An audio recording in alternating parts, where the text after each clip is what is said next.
Thanks again for joining us on Africa 24 for another interview session on the occasion of the 35th Ordinary Session of the African Union Summit. Today we'll be receiving on set His Excellency Albert Muchanga, African Union Commissioner for Trade and Industry. Africa experienced its first Zen economic recession after 25 years following the COVID-19 pandemic. But since 2021, the recovery of African economies has been on track, and Africa's growth is projected at 4% for 2022, showing a green recovery. So what does this expected improvement of Africa's economy reveal? Thank you very much for having me during this interview. All economies of the world, most underwent recessions as a result of the COVID-19 pandemic. And Africa was not spared. For the first time since 1995, we had the recession. There's now a rebound. The rebound is welcome, but it's below the minimum 7% that is required. And if you look at the patterns of Africans' economic growth, they've been going leaps and bounds, leaps and bounds.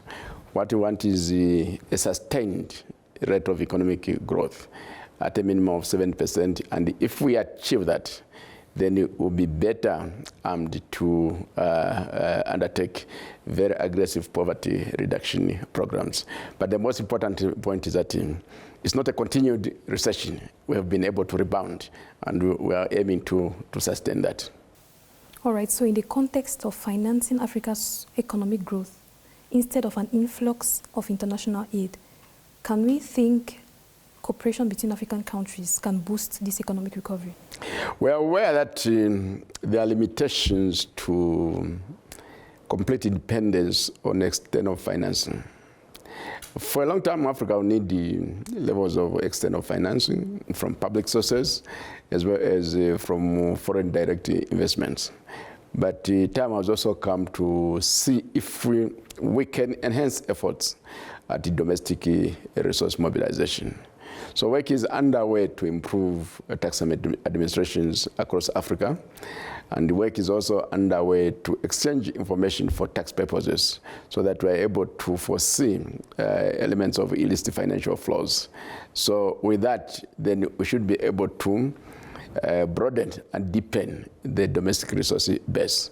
So for now, Africa will need the international assistance, but we are also taking measures to ensure that we develop the internal capacities to generate our own domestic resources for development. And this is very crucial because the African Union Agenda 2063 stipulates very clearly that for it to be fully implemented, at least 75% of the resources should be domestically mobilized. So that's the task we have. So in November 2021, during the 12th African Private Sector Forum, the African Union prescribed that economic growth will be boosted through the private sectors.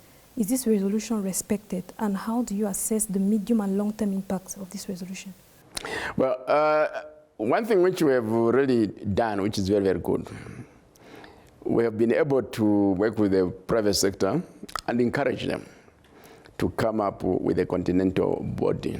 And the continental body is the African Business Forum. They've got a fully fledged executive, and they've got articles of agreement. Now they are looking for officers, and they're going to enter into memorandum of understanding with the African Union Commission.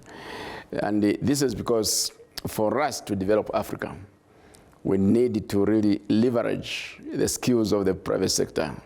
They take risks, they are able to mobilize investments, and they are able to manage your operations in the enterprises. All these are good for rapid economic growth. So the partnership that we're doing with the private sector is most welcome. So the African Union is advocating for 3 financial institutions proposed by the institution herself, namely the African Central Bank, the African Development Bank, the African Investment Bank, and the African Monetary Fund. So how do you think these financial institutions, can boost economic recovery? Actually, there's a 4th institution. This is the Pan-African Stock Exchange.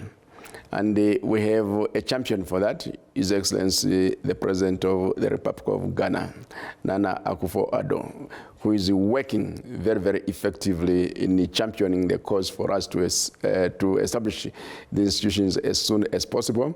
And he is going to present a report to his peers on the occasion of the upcoming assembly. When we have the African Central Bank, it means that we have created the ground for macroeconomic convergence, which is very good for promoting macroeconomic policy coordination among member states. When we have got the African Investment Bank, then we create an additional lever for providing access to finance for entrepreneurs who want to invest across Africa. And we need increased investments from Africa.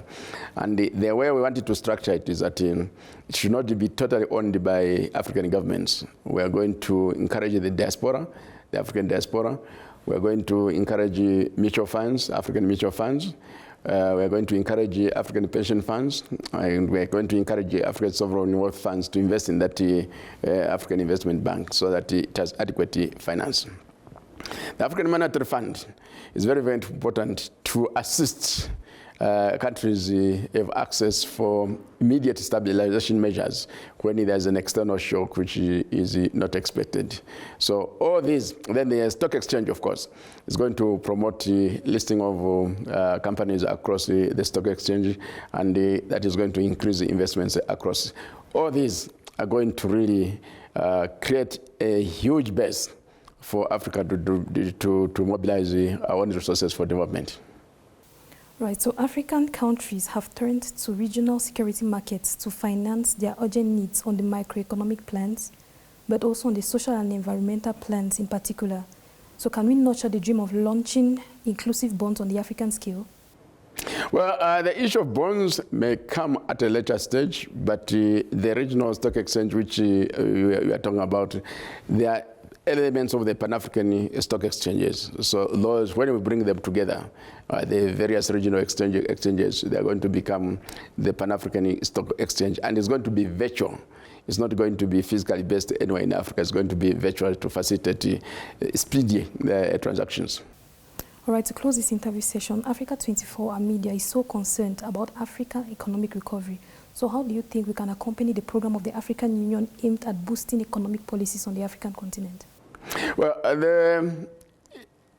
I think you have a role to play to convey the message that in every challenge, there are opportunities.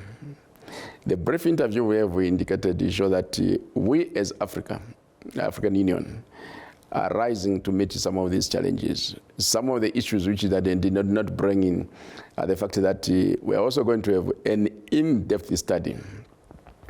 Actually, a number of in-depth studies. The first one is an in-depth study to position Africa to grow at rates of 7 to 10% per annum on a sustained basis for the next 10 to 30 years.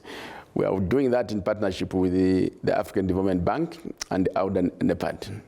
The other study, which is still at planning stage, is to position Africa to increase our share of global trade.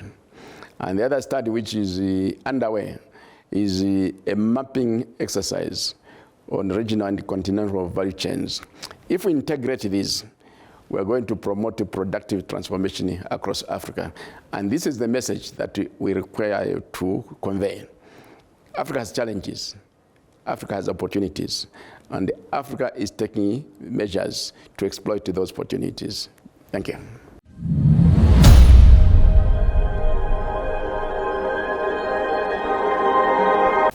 Thanks for following up this interview session. Stay on Africa 24 for more interviews.